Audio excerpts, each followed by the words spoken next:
gak ya? Pastinya benar. Kekayaan alam yang melimpah di Indonesia ini akibat dari keadaan alam yang mendukung pastinya. Ngomong-ngomong keadaan alam Indonesia, kita akan dibawa ke dalam 4 bagian materi nih. Apa aja ya?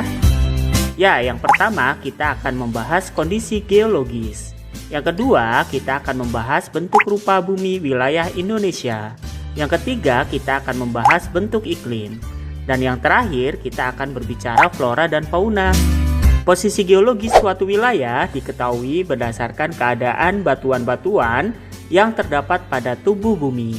Tahukah teman-teman, wilayah Indonesia merupakan pertemuan dari 2 deretan pegunungan lipatan muda dunia loh, yaitu rangkaian Sirkum Pasifik dan rangkaian Sirkum Mediterania. Ini yang menyebabkan munculnya gunung berapi di Indonesia. Nggak heran ya, dengan adanya gunung api akan menyuburkan tanaman Pak Tani loh teman-teman, sehingga banyak komoditas pertanian yang dihasilkan. Wilayah Indonesia juga terletak pada pertemuan 3 lempengan besar, yaitu Indo-Australia, lempeng Eurasia, dan lempeng Pasifik. Dengan adanya pertemuan 3 lempeng ini, dampaknya Indonesia sering terkena gempa bumi dan tsunami. Wah, kalau ini sih lebih banyak kerugiannya ya teman-teman ya, dan Indonesia harus waspada pastinya. Selain lempengan, wilayah Indonesia juga terdapat pertemuan paparan. Paparan merupakan wilayah laut dangkal yang menghubungkan wilayah daratan besar. Terdapat 2 paparan yang terdapat di Indonesia, yaitu paparan Sunda dan paparan Sahul. Paparan Sunda berada di Indonesia bagian barat, yang berhubungan langsung dengan benua Asia. Paparan ini mencangkup wilayah semenanjung Malaysia, Sumatera, Jawa, Madura, Bali, dan pulau-pulau kecil di sekitarnya. Adapun paparan Sahul berada di Indonesia bagian timur, yang berhubungan langsung dengan benua Australia. Paparan Sahul mencakup wilayah yang sangat luas, membentang dari utara Papua hingga bagian utara benua Australia. Untuk mengetahui keadaan alam, kita harus mengetahui bentuk rupa bumi.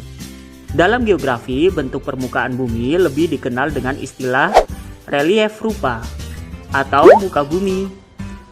Ada 2 bentuk relief permukaan bumi ya teman-teman, yaitu relief daratan dan dasar laut. Untuk relief daratan, Indonesia memiliki daratan rendah atau yang disebut dengan plains, seperti daratan rendah di pantai utara Jawa. Relief daratan juga dapat berupa gunung. Banyak sekali gunung-gunung di Indonesia seperti Gunung Gede, Gunung Rinjani, Gunung Slamet, dan Gunung Merapi. Masih banyak gunung api lainnya ya teman-teman. Selain gunung, ada pegunungan.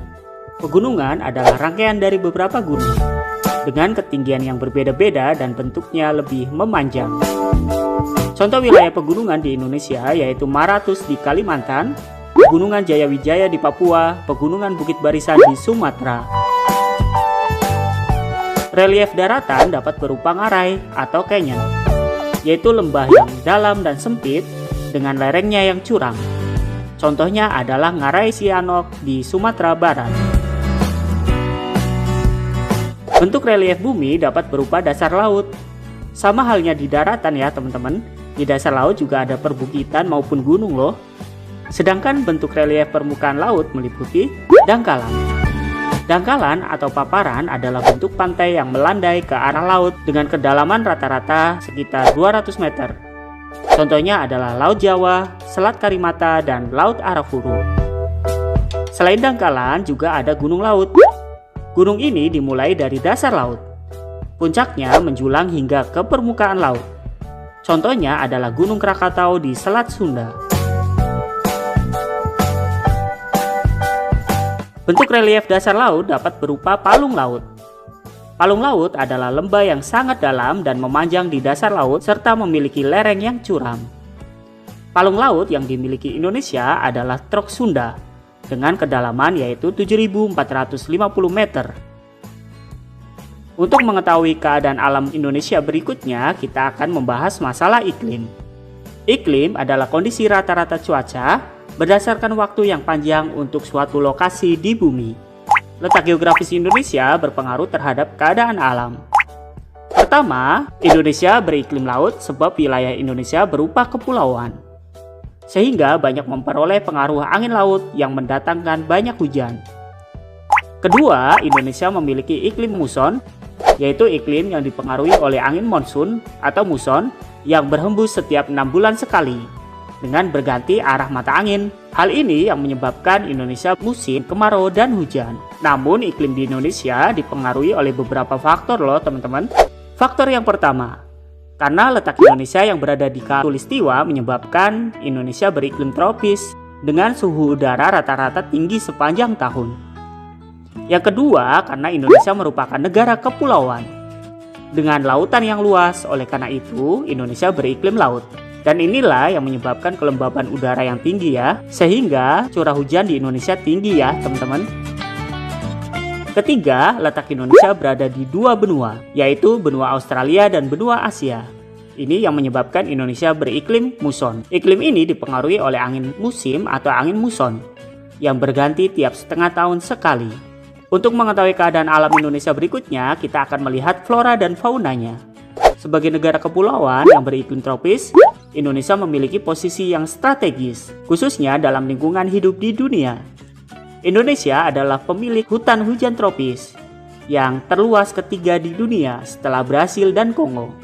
Dari segi spesies tumbuhan atau flora, Indonesia memiliki kekayaan yang luar biasa. Diperkirakan bahwa di seluruh dunia terdapat sekitar 2 juta spesies tumbuhan yang tentunya sudah dikenali ya. Dari seluruh spesies yang dikenali, 60% diantaranya terdapat di Indonesia loh.